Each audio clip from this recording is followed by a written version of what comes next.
Well, leaving Philadelphia, not leaving with what I thought I would for sure. When the sheet came out, I knew we drew in with Starstruck.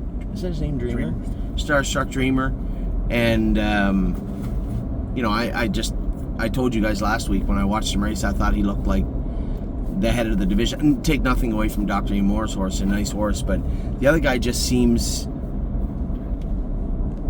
It doesn't seem like he's a 2-year. It doesn't seem like that's a horse that should be racing against these horses. He just seems like he's effortlessly beating us up, and he is beating us up. And I'd said to Amy, we talked after, I said, yeah, 26-1, the track's fast, blah blah blah, whatever. All the races were going fast.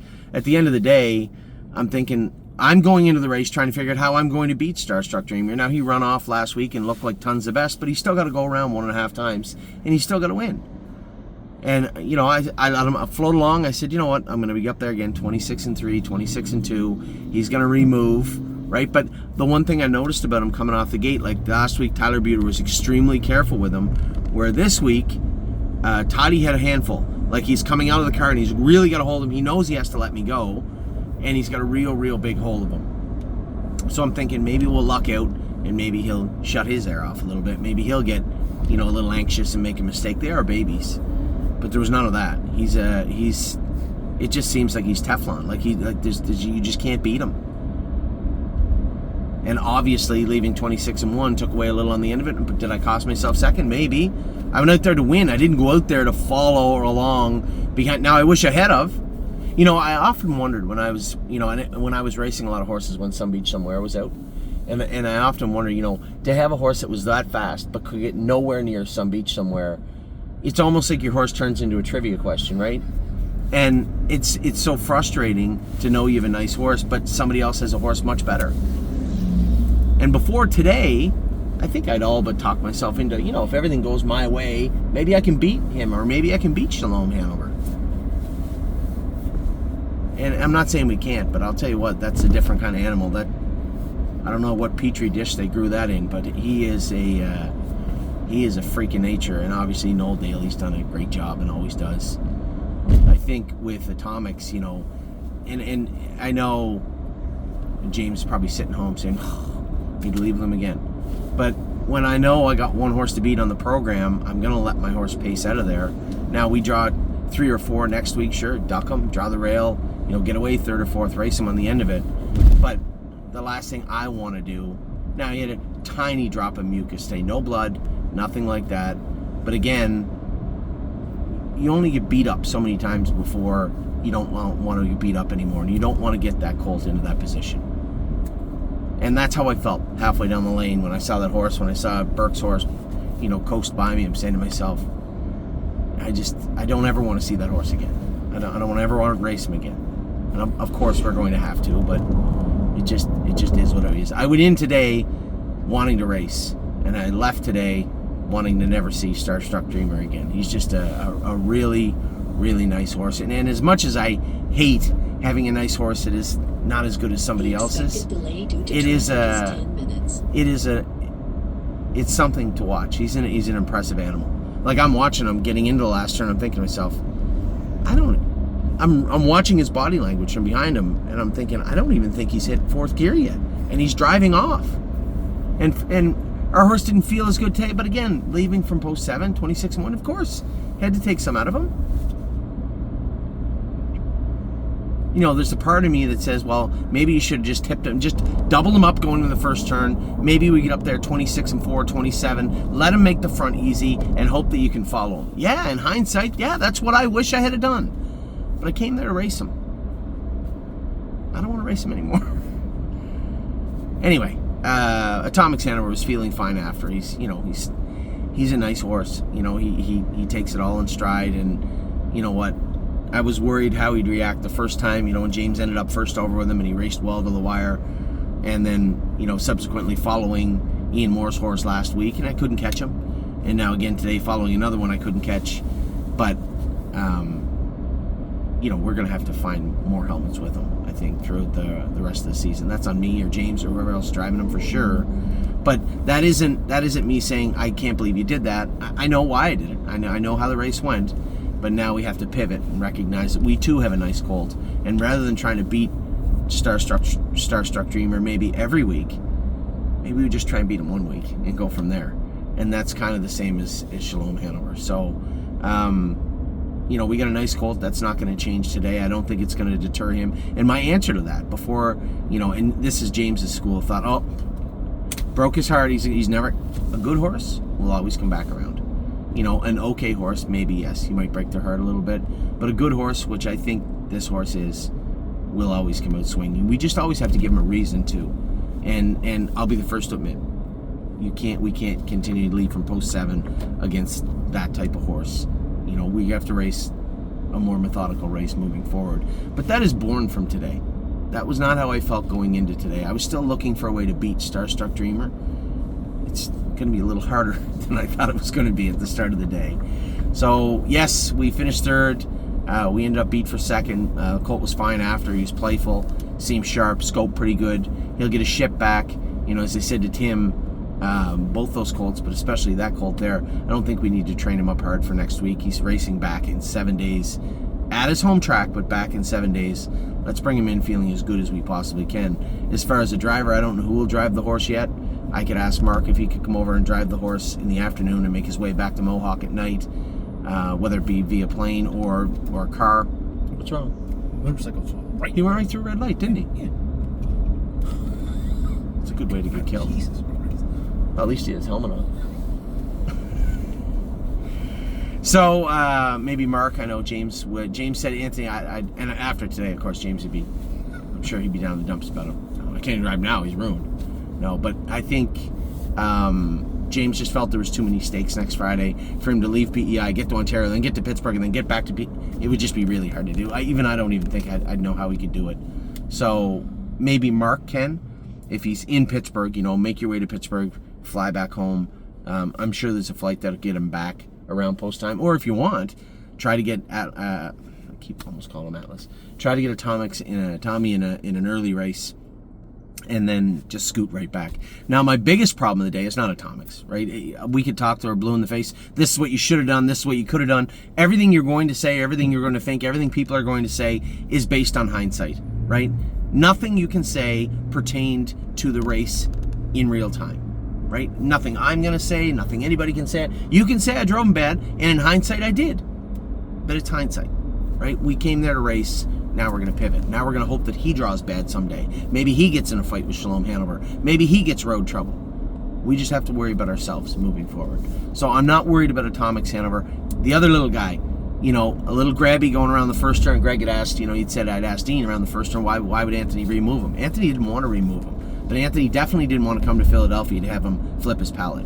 Now we're in a situation where I could hear him making a noise pulling up. Why is he doing that? Is it an easy fix of just we need to work harder on his pallet and put a choke plate on him? Put the snake cord back in his mouth instead of the mini bit that he has now? Is that what we have to do?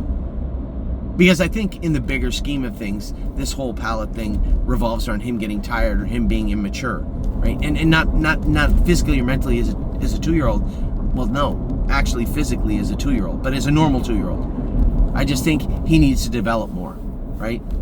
I moved him back to that. I knew that there was good horses in there. I said 55-4. He felt pretty good, but when I heard that horse coming down the backstretch and I just tapped him on the tail, he started weaving a little bit. I don't think he's getting his air real good, this guy. And now that you're going to have Stallion Series is going in 51, that's the biggest problem. The airway thing we can assuredly fix. The 51-3 in the Stallion Series, that's a tough one to fix. There's a part of me that wants to just say, listen, we might make the final, I don't know, but at this point, useless. Yeah, you're 6th or 7th best. Why don't we just give them a week and look for a 2-year-old non-winners of 2 or something like that? And then Tim said, well, they don't have 2-year-old non-winners of 2s. What they have is a 2-year-old, 2 to 6, 2-year-old to 6-year-old non-winners of 2. He said, Anthony, they might go in 53.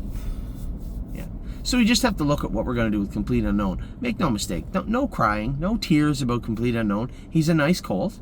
What we have to do now is be realistic and look and say, okay, we see the scoreboard now. We see it all. We know the landscape. We know what's going on. We know the other horses. We know all the players. We know what's up in Pennsylvania with respect to the Sire Stakes and the Stallion Series. What is best for him moving forward?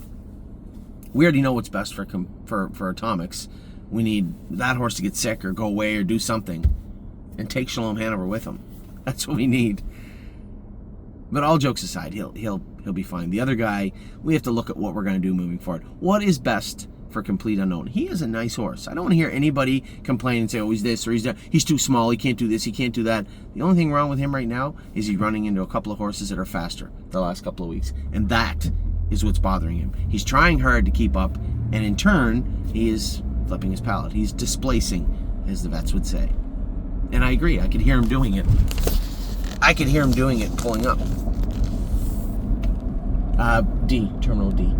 I could hear him doing it pulling up. So I don't need somebody to tell me what he's doing. I know what he's doing. And I could feel him halfway down the backstretch start to weave. You could say a green horse would do that. Not this little guy. Not on the front. He was super comfortable. That little weave down the backstretch was him trying to get his air, I think, to be quite frank. So I guess we'll see. We'll see what we do with Complete Unknown, but whatever we do with Complete Unknown, it will be in the best interest of Complete Unknown moving forward. Because I'm going to tell you something right now. It's nice to have really good horses, but it's very important to have good horses. And Complete Unknown's no slouch. He's a nice little horse. Where's that little light coming from? Now, yes, I didn't do a video yesterday. I apologize. I should have done one on the way home, and then I said, you know what? I'm going to do one in the morning. What is wrong with me? I'm getting an Uber or Amy. See, I tell you what happened. Amy initially was going to drive me to the airport, but I don't think when she signed up for it, she realized that my flight was at 5:20. And right before we went to bed, I could see her. She was trying to figure out a way to say, hey, can you get an Uber? I'll get it.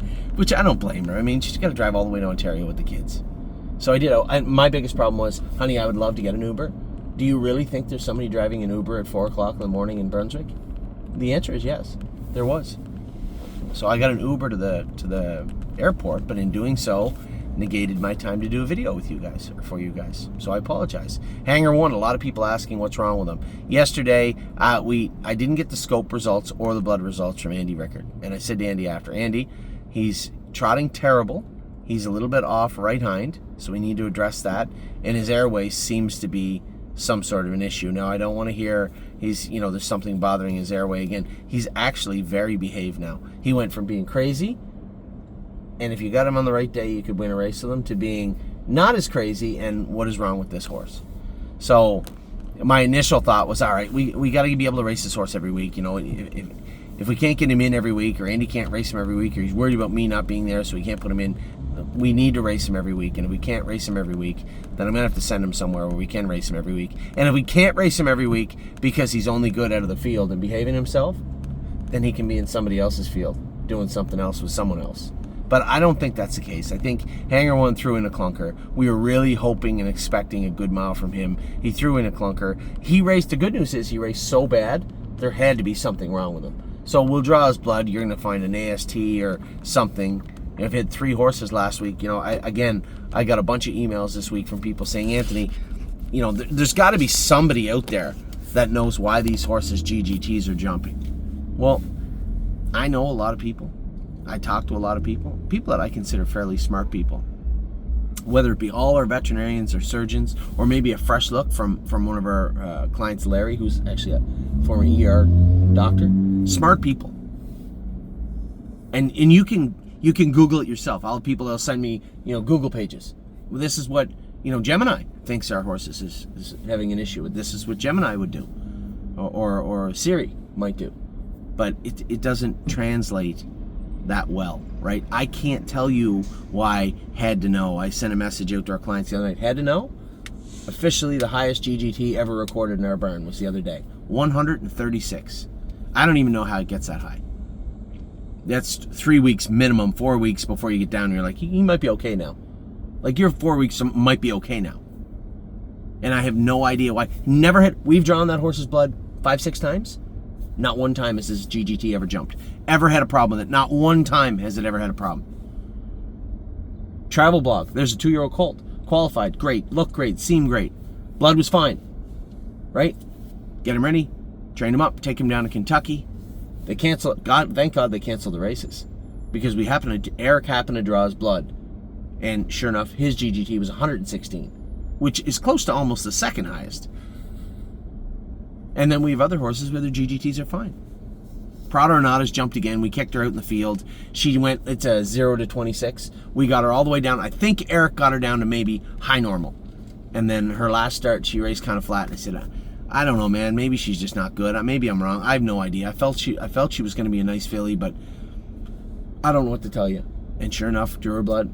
GGT was 59. Twice the normal limit. Where we've drawn, now I tell you I've drawn that Eric drew Prada Renata's blood. We drew everybody's blood. She was the only one down there with a high liver. The only horse. So you can't say, well, it was the feed, or it was the hay, or it was this. They're all eating the same hay. They're all eating the same feed. None of them are getting anything crazy. None of them are getting overly exerted. They've trained down. If you think if their GGTs were going to jump, it would be when we were training them hard in March, April, May. That's when you would think it would happen. But it's not. And I got all the Google reports. I got them all. It's from overexertion and you got to rest them, and it's from they have to need more vitamin A and D and E and LMNOP. We need to do this and do that, but at the end of the day, no one really knows. Not Gemini, not Siri, not Larry, not Dr. Brown, not Dr. Latessa, not Dr. Grosenbacher, not Dr. Bosenjack, not Dr. McKee. No one can definitively say, this is why your horse's liver count was fine yesterday and is bad today. No one. So we can buy all the fancy supplements. People sending me links here, try this supplement, try that one. Well, I'll try them all. But at the end of the day, you still don't know what's causing it, right? So Hanger 1's going to get about 3-4 weeks. Sorry.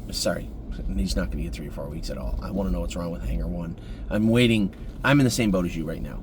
I know that he raced bad enough. There is something wrong with Hanger 1. It's not like a broken bone or anything. I don't mean that. It's not a torn suspensory. We're not talking about injury. We're talking AST, GGT, something along those lines. I don't want to get yelled at here. I'll be moving along in a moment. As it pertains to Tally the Tab, I'm glad that the guy with the starting gate took his time pulling up to the fence, because I was hot. Like, I might have said something I shouldn't have said, and by the time I get over the gate, I'm like, hey man, what's with the gate? So here's the thing. Tally the Tab, I can put her on the gate and she will run. I guarantee you she will run. Right? She gets hot behind the gate. We always time her in. And I've driven enough races at the Meadows. I know how fast the gate at the Meadows goes. I know where I need to be. I know where I'm supposed to be. I'm telling you what. I could have had Seabiscuit in that bike yesterday, and there is 0% chance I could have caught the gate. I don't know how fast he was going. I think a horse travels about 35, 36 miles an hour. He was doing about 41 around the turn. I was going as fast as she could lay her legs from halfway around the turn till when I got parked the whole way, second over. And at no point could I have caught the gate. I said to him, sir, what are you doing with the gate? Why are we going so fast in the turn? Oh, it's the backup gate, and we had some troubles with it. But I get that, but you still have that big window at the back, right? And I'm not asking you to wait for me. That's on Anthony, right? Anthony is the one. If you want to time the gate, that's on you. But no one could catch the gate. Even the horses still, they're chasing, trying to keep up to the gate. You have to be able to look at the window and say, okay, this is not right. It's not right. So I was mad, but by the time I got to him, I was just disgruntled. And yes, I did miss the gate. It doesn't happen very often. And when it does, you can be sure it's with a horse that cannot be there. If you were going to say, hey, Anthony, once in a while you're going to be late to the gate with Tally the Tab. By the way, we were 5th. But if you get there early, she's probably going to make a break, which she's done. I'm going to choose. But here's the thing, and maybe I'm not framing this properly. The job of the starter is simple. I'm not trying to simplify the job. It's a difficult job. Just go the same speed every race. The same speed every race. You have to. And then it is incumbent on the drivers to know where you need to be. If you're trying to time the gate, then you have to be closer or you have to be further. But you start to know that, right? I know how fast you have to go to time the gate from post 8. That's exactly where I was.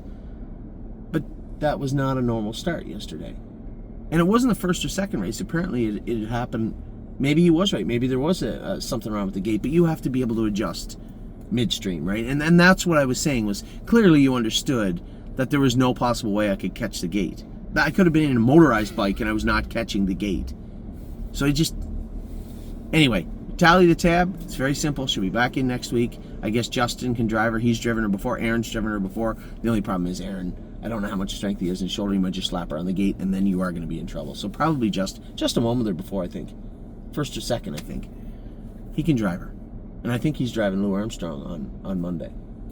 Aaron always drives for Beaver. Yeah, well, 100%. I saw it come out, and I'm like, it's no I would shot. put Chris Lems on him. I was going to. That was my choice. He's killing it, and he's better. He's doing really good. He's doing really good. Justin had gone with Lou, and so had Tyler. But I'm saying, okay, I got to be an owner here.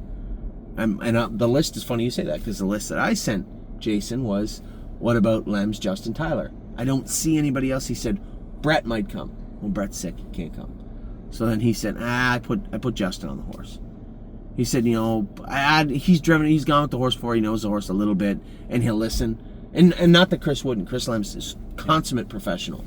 But I left it up to Jason. To me, it was 6 of one, half a dozen of the other. I think Justin's doing good. The only problem I had with Justin was he might have had a little more stress. I joke with these guys and I get to know them, but for some reason, it doesn't matter whether it's James or Scotty or could be anybody. It just seems like maybe that's me putting stress on them, whether I mean to or not. They feel like they have stress. Where Chris would be like, I'm going to drive this horse. I'm never going to drive him again.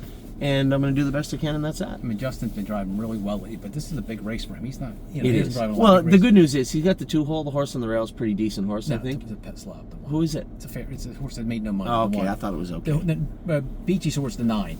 Yeah. He's going to probably be the favorite. And it's very simple. You got a pretty good horse. It's much like Atomics Hanover just was, right? Very good horse in with very good horses. Just drive him as good as you can. Get away close and follow. He's got to tell him to protect 4th, to be finished 4th. Well, I'm not the guy to say we finish 4th. No, protect 4th. No, I don't want to finish 4th. Well, protect how? I mean, protecting me, I would just run into somebody. That's not protecting. No. I mean, it's like you're in an elimination race and the top 4 get in. Oh yeah. I see what you're saying. Yeah, make sure you're not worse than 4th. Yeah, I think. Listen, 9-hole that's a good horse of Beachy's. 9-hole with 9 babies on a half-mile track. You're gonna find some traffic. Yeah, and the 4 and the 5. There's 5 really bad horses in there. And the good horses are Beachy's. Don't mention the bad ones. And the 4 and the 5. I'll never hear the end of it on my video. The 4 and the 5. The 4 and the 5 are the good. Yeah. 4, I think it's 4 and the 5. 4, 5, 9 then. Noble and I think Kirkzog. So I mean, all Justin has to do is just drive him like a baby trotter. Yeah. Let him trot in out of there. You're gonna get away. The good news is you don't have to leave fast. You're inside of the 4 and 5. You only have to make sure you stay to the left of their wheel. And the 1 and the 3 will be a long shot, so he's in a good, really. He is in a good spot. You're right. So whatever, he'll do a good job with the horse. I apologize. I didn't do a video on the way home yesterday and stuff. But when you don't have a good day, you guys don't want to hear me gripe and complain, have a sour taste in my mouth. I'm a little sour right now, but more or less just sour about the race. Atomics Hanover. Anybody on planet Earth would love to have this horse, right? Yes, I could have driven him much slower, but at the time I was trying to figure out a way to beat Starstruck Dreamer, right? It just seemed to me like doubling him up and letting him waltz to the front like I did Shalom Hanover last week. You're saying, okay, I can't beat you, and I didn't feel that way going. I feel that way now, but I didn't feel that way going into the race. So now we have to pivot, take care of the horse, be more like James and less like Anthony moving forward. And I don't know who's going to drive him next week, but James will drive him after that, and I'm sure he'll be fine. It's so weird. Like I said, I can't remember the name of the horse. I drove him one time for Carl Jameson, and he ended up being an okay Santana Blue Chip. Oh, maybe I didn't drive him.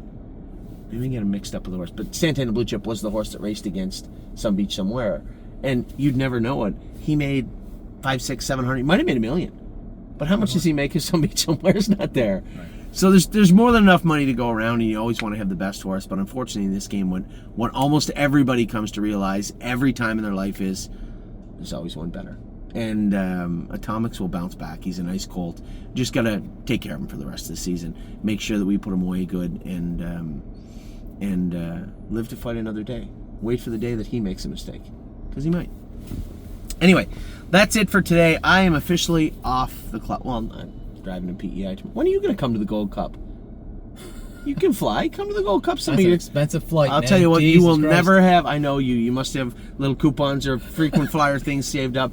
You got to get there sometime. I'm telling you what. I talked to everybody about Kentucky. Obviously, it was a little touchy last week, but still, the Red Mile in Kentucky is the best time of your life.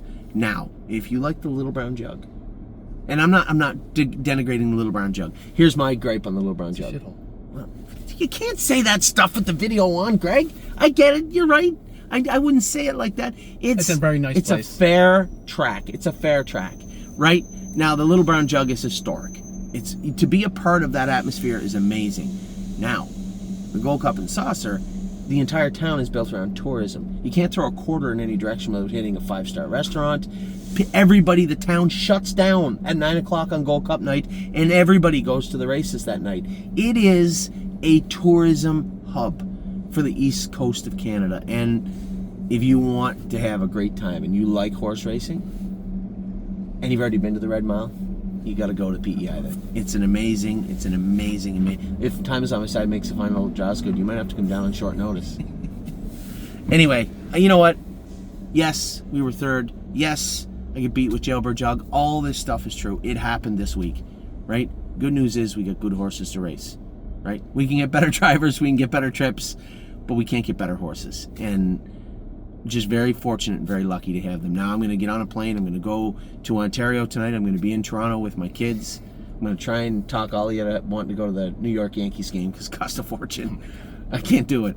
So I'm going to try and just take it easy tonight and do my best to soak up the next 7 or 8 days in Prince Edward Island. My dad turns 80 on Tuesday, and it will be a great time to be an Islander in Prince Edward Island this week. So excited about going to PEI. I would have been a lot more excited had I won today for a second, but as far as Atomics, whether you're James, buying Kleenex at Shoppers Drug Mart, relax. He will bounce back. Complete unknown. Let's see what the scope and the blood work says. I'm not as comfortable chasing speed with him the rest of the season. He's made almost 20 grand. Right? He's going to be able to race somewhere. Wherever they're going to race a 2-year-old race might be a better spot for him to show up at for the next couple of weeks if we can find a spot for him. PA's tough. It's tough, right? It's tough. There's no complaining. He's pace 52. He's been a good horse, and he'll be a good 3-year-old unless we make him not want to race. And that's our job, the stewards of the stable, us from now on with Complete Unknown, is protection. Protect him and make sure we have the best form of this horse coming out next season. That doesn't mean he's done today, but we just need to be very smart in how we pivot with Complete Unknown moving forward.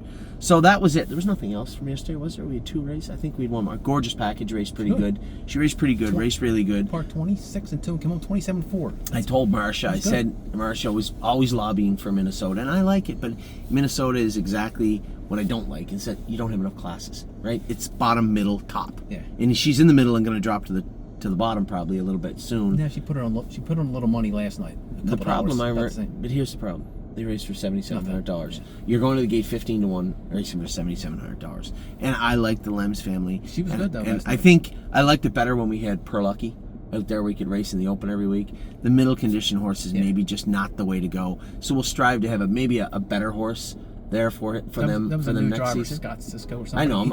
It's a funny story.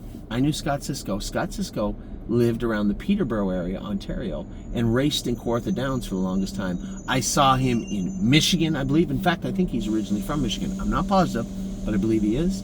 He raced in Ohio. He lived down in Scioto for a while. That guy's well-traveled, and he does a good job. He's a good driver. He did a good job. Yeah, no, he is a good driver, and he does a good job. So I think this is a very learning year in a lot, and you pay attention to that stuff. So you watch the analytics. This is what happened last year. This is what happened the year before. This is what we need to do. All of our clients are watching, and I would say feel free to watch, because this is all part of the learning experience. Doesn't matter how much knowledge, if you think I'm smart or not, that I bring to the table, because none of it matters in real time, right? None of it matters if Gorgeous Package can't get in a class she can win. Nothing I bring to the table is going to help. We need to find places to race our horses where they can win. So I certainly didn't mean to be short with Marcia if she took it that way. I just said we finished third going for $7,700. That's the end. And we were 15-1 going to the gate. But she was good. But she raced fair because she's a good filly, right? That's why we kept her, because she's a good horse. She gets a decent draw next week. She'll win. You know what? I might have should have sent her. Might have should have sent her to PEI for the winter, or for the summer, where they have a mare's class. Although everybody buys some good horses down there. I bet you if you looked, that's probably a poor statement. I bet you there's some killers down there too. Anyway, she's a good mare. We'll find a spot for her this fall. I'm stuck now. Like, I'm spread so thin because I'm trying to quietly look at some babies, trying to figure out our babies, and then looking at where we're going to race our horses in the fall into the winter. Which ones are staying? Which ones are going? it's always a really tricky time of year for me. So I'm doing the best I can. If somebody gets angry about something I did, just maybe bite your tongue for a little bit. Send me an email in the morning, because I am doing the best I can. So take care, everybody. I'm going to spend a couple of days with some people I haven't seen for a very, very long time, and it's going to be fun. Take care.